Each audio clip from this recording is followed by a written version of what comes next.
విశిష్ట అతిథులందరికీ పేరు పేరు సమయాభావం ఉన్న పేరు నేను చెప్పలేకపోవచ్చు, కానీ ప్రతి ఒక్కరికి పేరు పేరున ముందుగా నా నమస్కారాలు తెలియజేసుకుంటూ వేదిక ముందున్నటువంటి సోదరి మనందరూ కూడా నా ధన్యవాదాలు తెలియజేస్తున్నాను. ఎందుకంటే నాకు ఒక చక్కటి అవకాశం మీరు అందరూ ఇచ్చారు. ఇక్కడికి వచ్చి మీరు నిర్వహించుకునేటువంటి ఈ కార్యక్రమంలో పాల్గొంచుకునేటువంటి అవకాశం నాకు ఇచ్చినటువంటి సందర్భంలో మీ అందరికీ నేను ధన్యవాదాలు తెలియజేస్తున్నాను. ఇందాక మాట్లాడుతున్నటువంటి సందర్భంలో సభాధ్యక్షులు కావచ్చు, లేదా నాకంటే ముందు మాట్లాడినటువంటి భక్తులు కావచ్చు,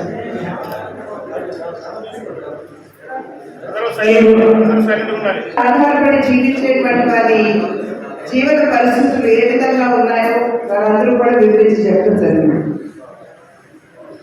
భారతీయ జనతా పార్టీ మూల సిద్ధాంతం అంత్యోదయం. అంత్యోదయం అంటే సమాజంలో ఉన్నటువంటి, అంటే అట్టడుగున ఉన్నటువంటి వారందరికీ కూడా సంక్షేమాన్ని అందిస్తూ అందరినీ కలుపుకుని ముందుకు నడవడం. ఇది భారతీయ జనతా పార్టీ మూల సిద్ధాంతం. దాని నుండి స్ఫూర్తి చెంది నరేంద్ర మోడీ గారు ఎన్నికల సందర్భంలో సబ్కే సాత్ సబ్కా వికాస్ అంటూ వారు నిలదీర్చడం జరిగింది. సబ్కే సాత్ సబ్కా వికాస్ అంటే అర్థం అందరినీ కలుపుకుంటూ అందరికీ సంక్షేమాన్ని అందిస్తూ మనం దేశ ప్రగతిని సాధిద్దామని చెప్పి తిన్నారు. అయితే వారు కేవలం ఇది నినాదంగా వారు తీసుకోలేదు. ఒక రకంగా చెప్పాలంటే వారు ఇచ్చినటువంటి నినాదం భారతీయ జనతా పార్టీ విశ్వాసం, నమ్మకం కూడా. ప్రతి రంగం, అదేవిధంగా ప్రతి వర్గం వారిని కూడా కలుపుకుని ఎప్పుడైతే మనం ముందుకు వెళ్తామో అప్పుడే మనం దేశ సర్వతోముఖాభివృద్ధిని సాధించగలం అనేటువంటి ఒక స్ఫూర్తి ఈ నినాదం వెనుక ఉన్నటువంటి విషయాన్ని మనం అందరం కూడా గమనించాలి. ఈ సందర్భంలో చేతి వృత్తి మీద ఆధారపడి జీవించేటువంటి వారిని ఏ విధంగా ఇప్పటి వరకు కూడా మనకి స్వాతంత్రం లభించి దగ్గర 75 సంవత్సరాల పైన అవుతున్నా కూడా వారు ఏ రకంగా విస్మరింపుకి గురయ్యారో మనందరికీ తెలియనటువంటి విషయం కాదు. ఈ మధ్యకాలంలో మన ముందున్నటువంటి పరిస్థితులు చూస్తున్నా కార్పొరేషన్ల పేరుతోటి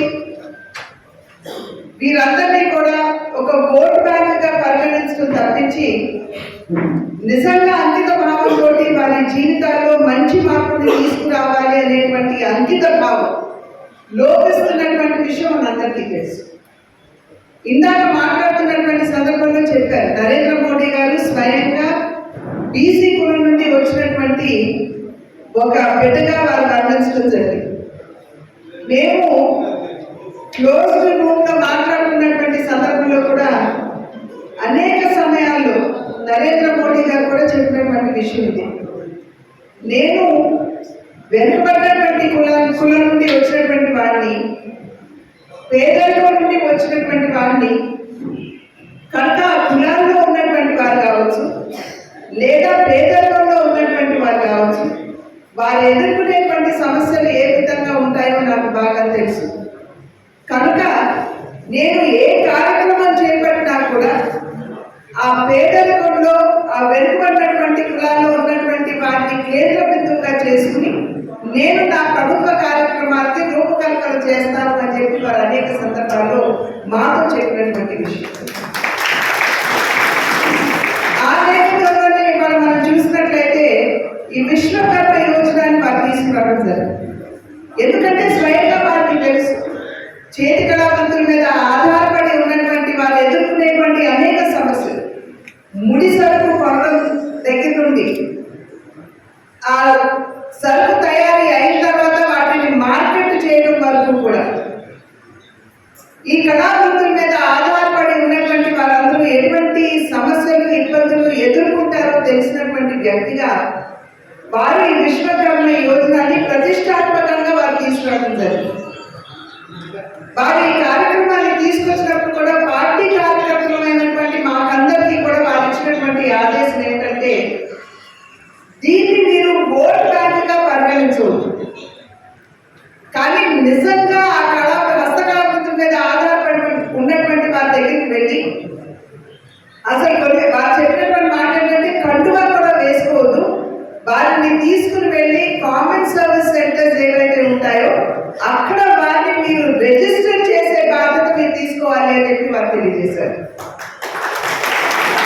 అంటే వారు ప్రవేశపెట్టినటువంటి పథకానికి నిజమైనటువంటి లబ్ధిదారులకి వారధులుగా పార్టీ కార్యకర్తల్ని వ్యవహరించి పనిచేయమని చెప్పి నరేంద్ర మోడీ గారు మాకు ఇచ్చినటువంటి ఆదేశం.